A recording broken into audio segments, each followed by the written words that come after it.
দাঁড়িয়েছেন। রক্তে দিয়ে কোনো তাল বাহানা আপনাদের মেনে নেওয়া হবে না।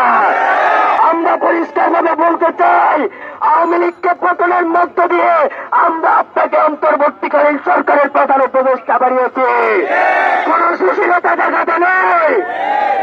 কোনভাবে যদি আবার আওয়ামী লীগের পুনর্বাসনের চিন্তা করে থাকেন, তাহলে এই দেশে চুলের পুনরাবৃত্তি হবে।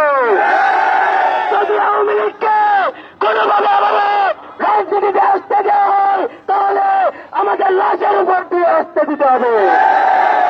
আমরা পরিষ্কার ভাবে বলতে চাই, মাতৃভূমি অথবা মৃত্যু। 5 আগস্টে 2000 শহীদের রক্তের বিনিময়ে বাংলাদেশের ছাত্র জনতার উপস্থিতিতে আওয়ামী লীগের নিষিদ্ধকরণ হয়ে গেছে। এখন শুধুমাত্র অফিসিয়াল ঘোষণাটা বাকি। আমরা এখনো সেই অপেক্ষায়।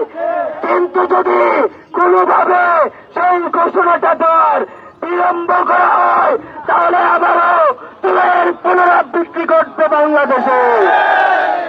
বাংলাদেশের কোন সিদ্ধান্ত ভারতের প্রেসক্রিপশনে হবে না। বাংলাদেশের কোন সিদ্ধান্ত কচুক্ষেত থেকে হবে না। বাংলাদেশের প্রত্যেকটি সিদ্ধান্ত হবে বাংলাদেশের রাজপথ থেকে।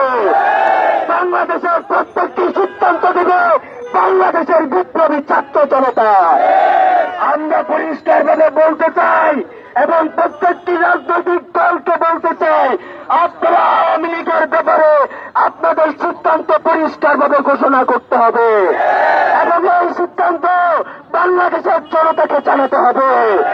5 আগস্টে হাজার লাখো ছাত্র জনতাদের মধ্য দিয়ে প্রমাণ হয়ে দেশের মানুষ আওয়ামী লীগকে চায় না। বাংলাদেশের মানুষ আওয়ামী লীগের নেতৃত্ব চায় না। বাংলাদেশের মানুষ আওয়ামী লীগের রাজনীতি চায় না। বাংলাদেশ থেকে আওয়ামী লীগকে হাজার হাজার শহীদের বিনিময়ে ব্যান করতে হবে। বাংলাদেশ থেকে আওয়ামী লীগকে হাজারো শহীদের দায় দিয়ে তাদেরকে নিষিদ্ধ ঘোষণা করতে হবে। যদি তা করা না হয়, তাহলে আমরা কঠোর কর্মসূচিতে যাব। আগামী 72 ঘন্টার মধ্যে আমরা তার অ্যাকশন দেখতে চাই।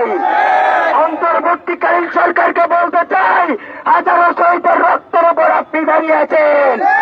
রক্তে নিয়ে কোন তাল বাহানা আপনাদের মেনে নেওয়া হবে না। আমরা পরিষ্কার ভাবে বলতে চাই, আওয়ামী লীগকে পতনের মধ্য দিয়ে আমরা আপনাকে অন্তর্বর্তীকালীন সরকারের প্রধান উপদেষ্টা বানিয়েছি। কোন সুশীলতা দেখাতে নেই।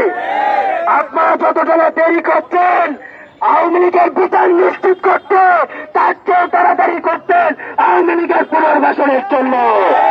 আমরা পরিষ্কার ভাবে বলতে চাই, আওয়ামী লীগের পুনর্বাসনের জন্য আপনাদেরকে বসানো হয় নাই। আওয়ামী লীগের বিচার নিশ্চিত করে আওয়ামী লীগকে নিষিদ্ধ করার জন্য আপনাদেরকে বসানো হয়েছে। প্রিয় সহযোদ্ধা, আবারও দেখা হবে রাজপথে। আমাদের এই যাত্রার যুদ্ধটা হয়তো কঠিন হবে, আমরা অনেকটা পাবো না, কিন্তু আমরা যারা আছি আমরা লড়ে যাবো আমৃত্যু। ইনকিলাব ইনকিলাব।